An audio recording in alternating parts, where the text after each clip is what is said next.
Hi everyone, it's Rabbi Shmuel Pollan. Welcome back. This is the channel where we attempt to apply ancient Jewish secrets and wisdom to today's problems, try to understand them, to try to solve them. And today we're going to talk about the disciples of the Hasidic masters of the 17th century. This is a time when the Jews were very persecuted, but the Hasidim, the Hasidic Jews, who are Orthodox Jews that practice Hasidism, were very, very righteous and very, very pious.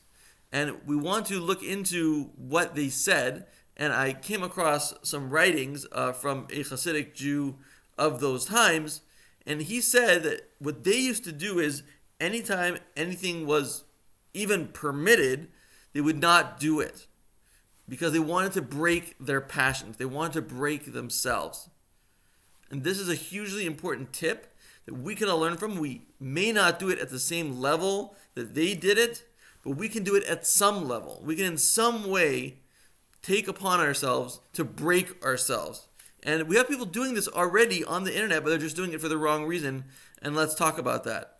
We all have an animal soul. So we have the godly soul and the animal soul. And the animal soul wants all the things that an animal wants, the selfish instincts. So lust, inappropriate curiosity, which leads to gossip, anger, depression, arrogance, gluttony.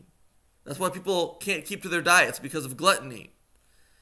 So to do the opposite of this type of thinking, you want to just do the opposite of whatever your natural desire is, because your natural desires are coming from the animal soul. So you want to do the exact opposite. So for instance, if you wanted to go for Honey Nut Cheerios, but there's Life cereal there, you go for the Life cereal. You don't go for the Honey Nut Cheerios. Maybe you have eggs instead of cereal. If your shower, you want it to be on hot, you make it on cold or lukewarm.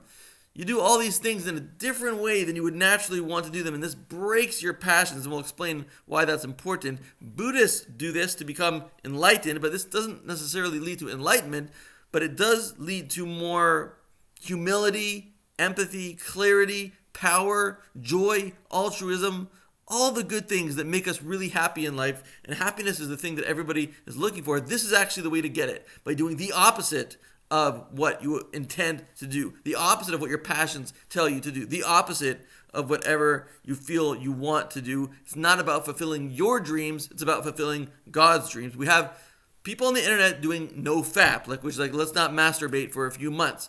This is very good, but they're really missing the point, because what you want to do is do these things, break yourself for a purpose.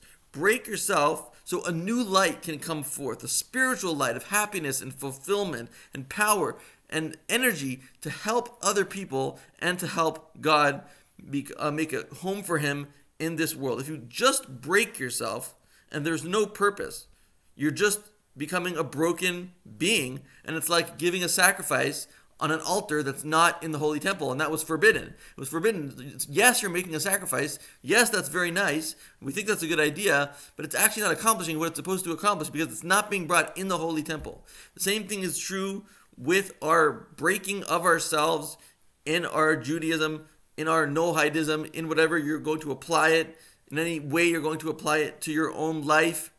You've got to do it for God. Everything should be done for God, the creator of the heavens and the earth, who revealed Himself to 3 million people at Mount Sinai. We know He's real. We know He's good. We know He's creating the world at all times. And everything every sacrifice that we do should be for Him, because He gives so much more back to us, including our eyesight, our ability to hear, and our ability to smell. All things that we would pay millions and millions of dollars for if we lost them, He gives us for free. So the least we can do is give ourselves back to Him by breaking our animalistic passions. And I hope in some way you take this to heart and you learn to break yourself in a good way, in a healthy way, in a way that Judaism condones.